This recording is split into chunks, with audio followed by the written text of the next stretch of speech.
concept of grazing animals and if, having grass-fed and free-range animals, if that's essential to rewilding. Yeah,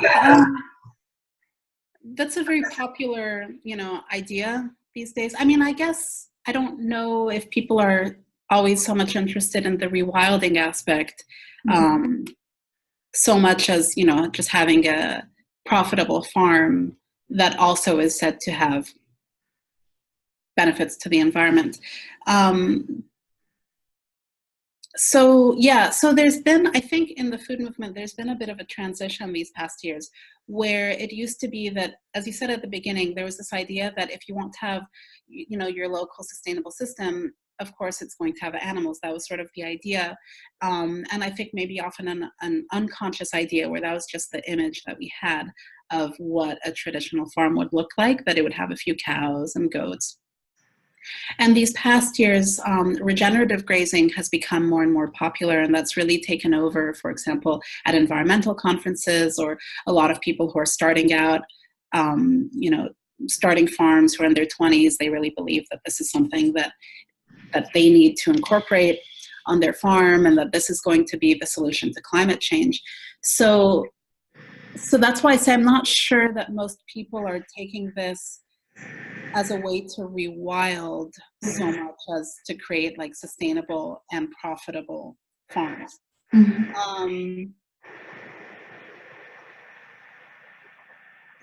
It's a bit difficult to address it because there are a lot of different sort of arguments that I think one can disagree with them, and then even if one agreed with them, one could say, well, why does it have to be, with animals?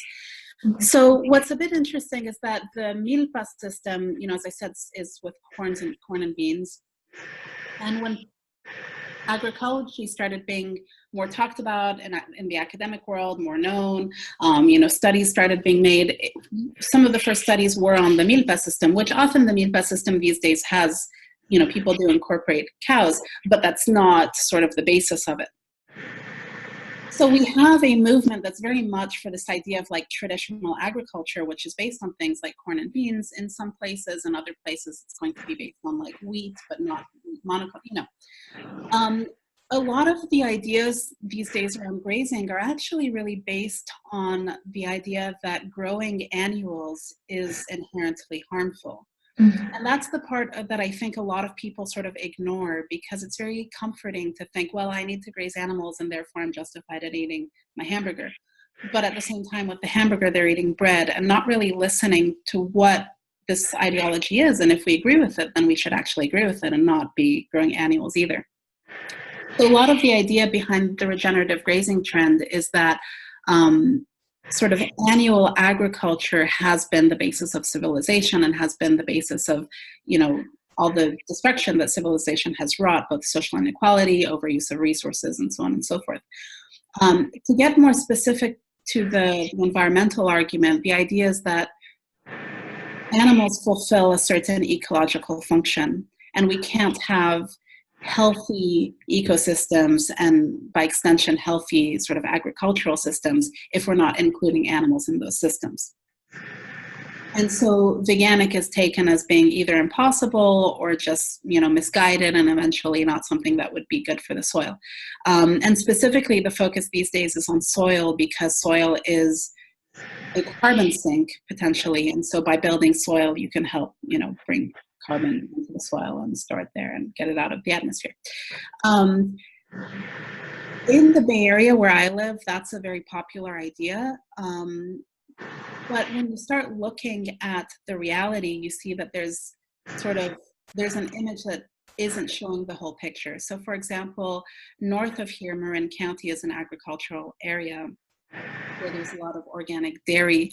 And a lot of the marketing is around this idea of like, oh, grazing is really good for climate now, and as long as you're having local milk and organic milk and done the right way, then you're actually helping the environment.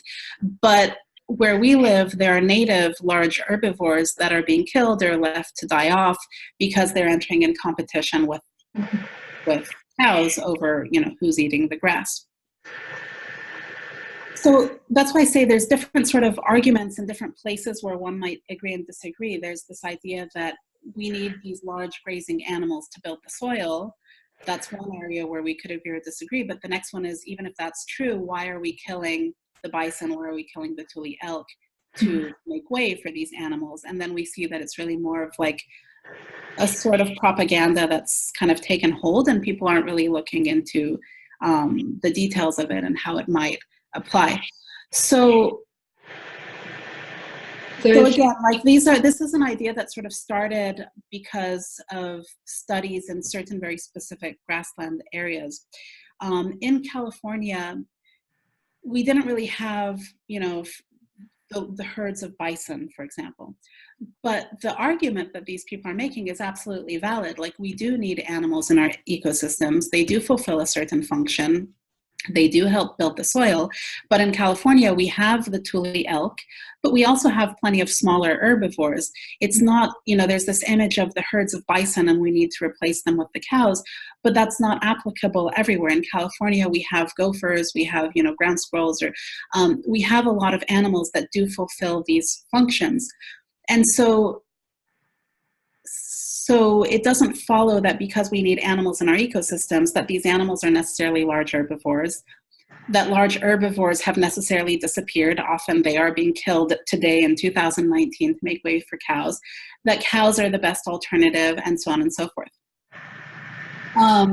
Now, the reason I was sort of differentiating between a milpa system and the idea of regenerative grazing is that if someone is, convinced by this idea, which most people aren't, a lot of people speak about this, but don't really go into, they're not actually adopting the idea fully. But if one really thinks, okay, we shouldn't have annuals and we should really build systems around perennials and have animals graze and sort of,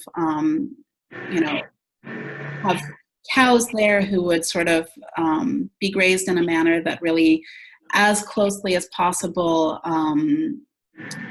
reflects what would happen in nature,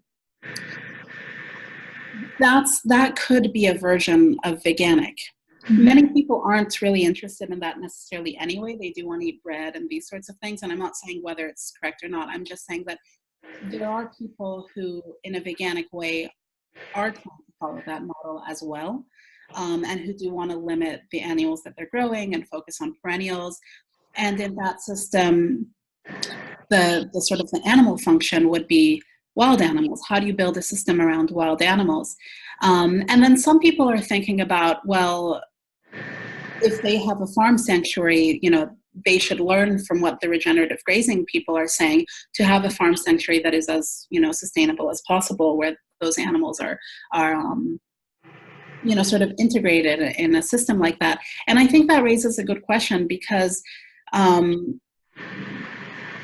if the things that are said are true, it doesn't follow that animals should be exploited and killed. Often case they're not. In Marin County, if we do need animals grazing to build the soil, what we should do is stop killing the tule elk to make way for cows. Mm-hmm. However, if all of a sudden all the native herbivores tomorrow died off and they had actually disappeared, which they haven't, we could be grazing cows without killing them. So there's a lot to sort of unpack with this idea of grazing.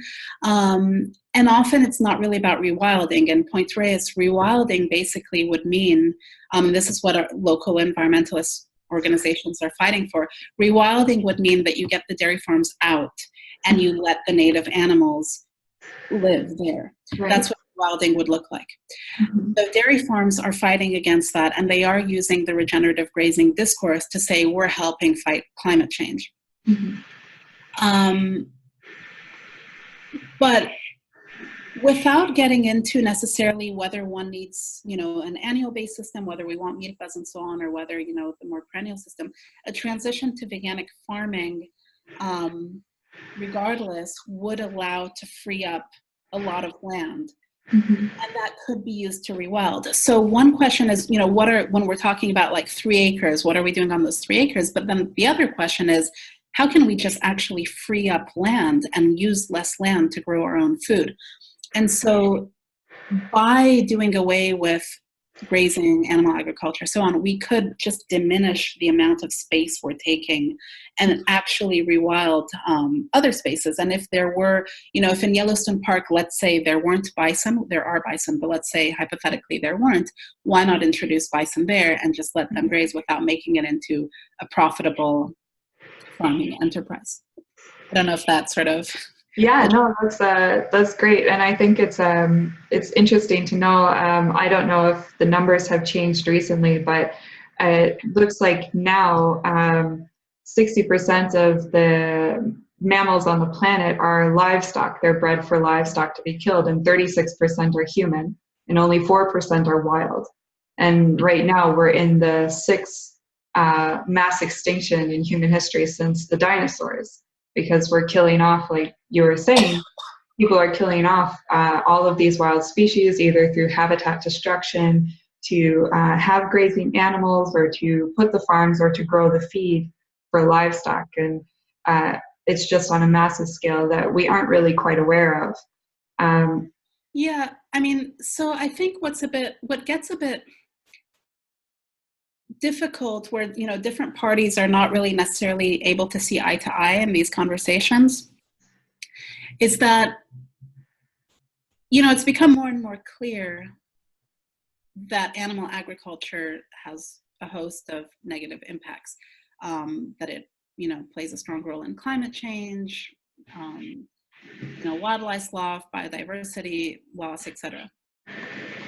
But the idea is usually that, okay, like factory farming is really bad, industrial animal agriculture is really bad, but the alternative is okay. And now the idea has become, like, some years ago, when people were speaking more about just agroecology and all that, the idea was that, well, the alternative is okay. Like, if you're not buying your hamburger from a factory farm, but it's from an agroecological farm, that's fine. Yeah. Mm-hmm. And now that discourse has changed again, and it's not so much that it's fine, it's actually that it's necessary. Like, you need to eat that hamburger and you need to graze cows to save the world, and if not, it's going to be catastrophic. And so the problem is that often that data, it's sort of putting together the effects of factory farming with small-scale farming. And so we're not really able to argue, because people can just say, well, you're correct, but we're not talking about factory farming, we're talking about this other type of farming. Right. And I do agree that, of course, there are substantial differences. It's not the same thing.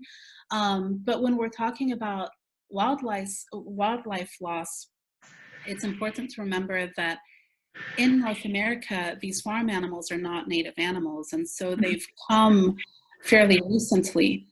And from the beginning, they've been both consciously through policies and so on prioritized over wildlife, and also, just have had an ecological effect that wasn't really intended by anyone, but just was the result of bringing in exotic invasive species.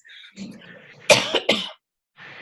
so people who are pro-grazing will say, in response to the figures that you're talking about, they'll say, well, you're right, but people need to understand that we're farming in a way that's part of nature, that's building up biodiversity, that's building up ecology, and comparing what they're doing to, a soy monoculture.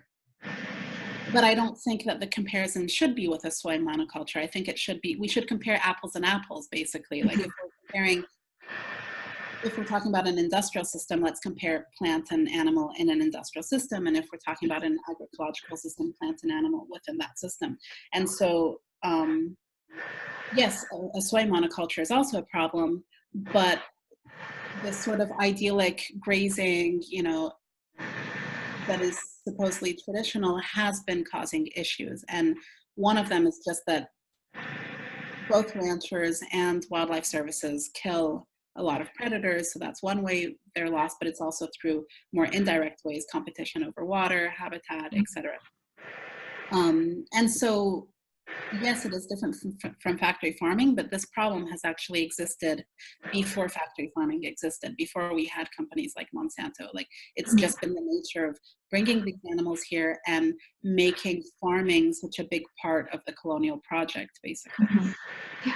And